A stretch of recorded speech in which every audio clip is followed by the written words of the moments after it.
ਜੀ।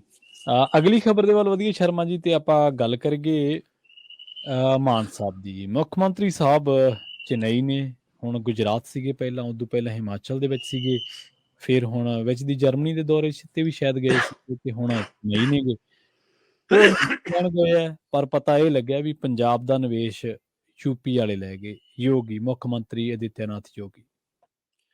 ਪ੍ਰਵੀਨ ਜੀ, ਬਿਲਕੁਲ ਮੁੱਖ ਮੰਤਰੀ ਭਗਵੰਤ ਮਾਨ ਜੀ ਤੇ ਬੀਬੀ ਅਨਮੋਲ ਗਗਨ ਮਾਨ, ਇਹਨਾਂ ਦੀ ਅਗਵਾਈ ਹੇਠ ਵਫਦ ਇੱਕ ਵੱਡਾ ਚੇਨਈ ਦੌਰੇ ਤੇ ਗਿਆ ਹੋਇਆ ਸੀਗਾ ਕਿ ਜੀ ਉੱਥੋਂ ਅਸੀਂ ਨਿਵੇਸ਼ ਲੈ ਕੇ ਆਉਣਾ, ਉੱਥੇ ਦੇ ਉਦਯੋਗਪਤੀਆਂ ਨੂੰ ਪੰਜਾਬ ਲਈ ਸੱਦਾ ਦੇਣਾ, ਤੇ ਮਾਹੌਲ ਪੰਜਾਬ ਦੇ ਵਿੱਚ ਉਦਯੋਗਪਤੀਆਂ ਲਈ ਕਿੰਨਾ ਸੁਖਾਵਾਂ ਹੈ, ਇਹਦੀ ਉਦਾਹਰਣ ਜੀਰੇ ਚੋਂ ਮਿਲਦੀ ਹੈ।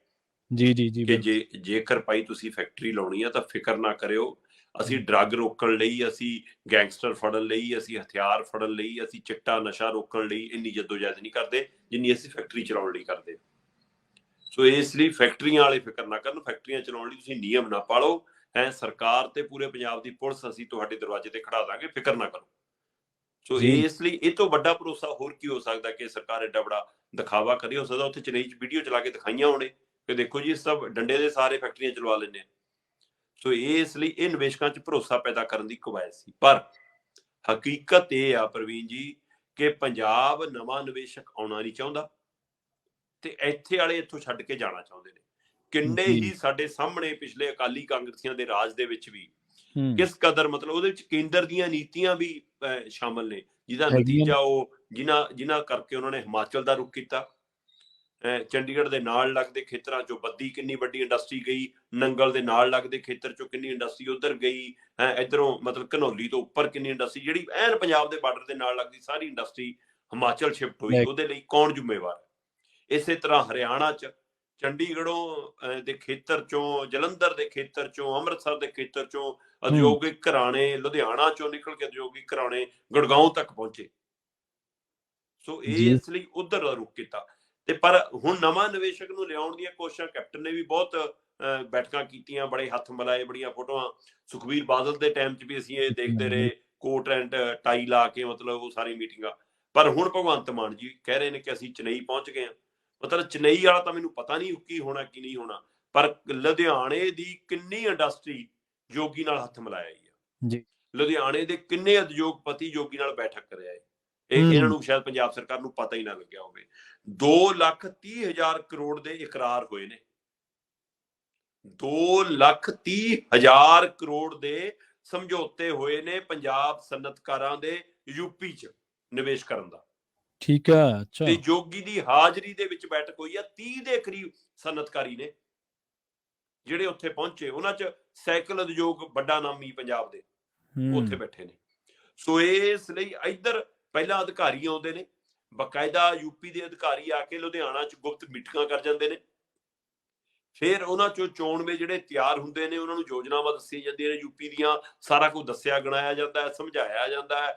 ਫਿਰ ਉਹਦੇ ਲਈ ਤਿਆਰ ਹੁੰਦੇ ਨੇ ਤੇ ਇੱਥੋਂ ਅਚੇਚੇ ਤੌਰ ਤੇ ਯੂਪੀ ਦੇ ਮੁੱਖ ਮੰਤਰੀ ਆਦਿੱਤਿਆਨਾਥ ਯੋਗੀ ਨਾਲ ਉਹਨਾਂ ਦੇ ਗ੍ਰਹਿ ਵਿਖੇ, ਉਹਨਾਂ ਦੇ ਘਰ ਵਿਖੇ ਬੈਠਕ ਕਰਾਉਣ ਲਈ 30 ਮੈਂਬਰ ਲਿਜਾਏ ਜਾਂਦੇ ਨੇ। ਤੇ ਉਹ ਤੋਂ ਪਹਿਲਾਂ ਕੰਪਨੀਆਂ ਦਾ ਅਧਿਕਾਰੀਆਂ ਨਾਲ ਬੈਠ ਕੇ ਸਮਝੌਤਾ ਹੁੰਦਾ ਤੇ 2,30,000 ਕਰੋੜ ਦਾ ਨਿਵੇਸ਼ ਯੂਪੀ 'ਚ ਕਰਨ ਦੀ ਇਹ ਹਾਮੀ ਭਰਦੇ ਨੇ, ਇਕਰਾਰ ਕਰਦੇ ਨੇ, ਸਮਝੌਤਾ ਹੁੰਦਾ। ਤੇ ਜੀ ਕਹਿੰਦੇ ਕਿ ਪੰਜਾਬ 'ਚ ਮਾੜੀ ਕਾਨੂੰਨ ਵਿਵਸਥਾ, ਮਾੜੀ ਸਨਅਤ ਨੀਤੀ ਹੈ, ਇੱਥੇ ਦੇ ਪ੍ਰਬੰਧ ਠੀਕ ਨਹੀਂ, ਇਸ ਲਈ ਅਸੀਂ ਯੂਪੀ ਦਾ ਰੁਖ ਕਰ ਰਹੇ ਹਾਂ। ਮਤਲਬ ਇਹਦੇ ਨਾਲ ਮਤਲਬ ਯੂਪੀ ਹੁਣ ਸਾਡੇ ਨਾਲੋਂ ਚੰਗੀ ਹੋ ਗਈ। ਹਾਂਜੀ, ਅਸੀਂ ਯੂਪੀ ਬਿਹਾਰ ਕਹਿੰਦੇ ਹੁੰਦੇ ਸੀ। ਮਤਲਬ ਸਨਅਤਕਾਰੀ ਤੋਂ ਵੱਧ ਨਹੀਂ ਕੋਈ ਸਮਝਦਾ ਪ੍ਰਵੀਨ ਜੀ ਕਿ ਕਿੱਥੇ ਜਾਣਾ ਕਿੱਥੇ ਨਹੀਂ ਜਾਣਾ। ਕਿਉਂਕਿ ਵਪਾਰੀ ਵਰਗ ਬਹੁਤ ਸੁਚੇਤ ਹੁੰਦਾ। ਉਹਦੀ ਸੁੰਘਣ ਸ਼ਕਤੀ, ਉਹਦੀ ਸੋਚਣ ਸ਼ਕਤੀ, ਉਹਦੀ ਸਮਝਣ ਸ਼ਕਤੀ ਆਮ ਲੋਕਾਂ ਨਾਲੋਂ ਕਿਤੇ ਜ਼ਿਆਦਾ ਤੇਜ਼ ਹੁੰਦੀ ਹੈ।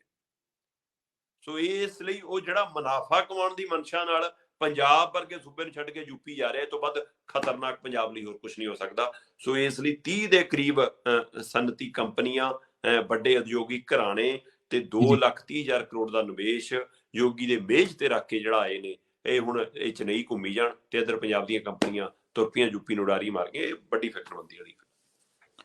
ਸ਼ਰਮਾ ਜੀ, ਜਦੋਂ ਕਬੱਡੀ ਦਾ ਵਰਲਡ ਲੈਵਲ ਦਾ ਸਿਤਾਰਾ ਪੰਜਾਬ 'ਚ ਕਤਲ ਹੋ ਜੇ, ਜਦੋਂ ਸੰਗੀਤ ਦਾ ਵਰਲਡ ਲੈਵਲ ਦਾ ਸਿਤਾਰਾ ਪੰਜਾਬ 'ਚ ਕਤਲ ਹੋ ਜੇ, ਜਦੋਂ ਫਰੌਤੀ ਲਈ ਇੱਕ ਵਪਾਰੀ ਦੇ ਨਾਲ ਨਾਲ ਪੰਜਾਬ ਪੁਲਿਸ ਵਾਲਾ ਵੀ ਮਾਰ ਦੇਣ, ਗੈਂਗਸਟਰ ਤੇ ਉੱਥੇ ਲੋਕਾਂ ਦਾ ਭਰੋਸਾ ਕਿਵੇਂ ਬਚੂਗਾ?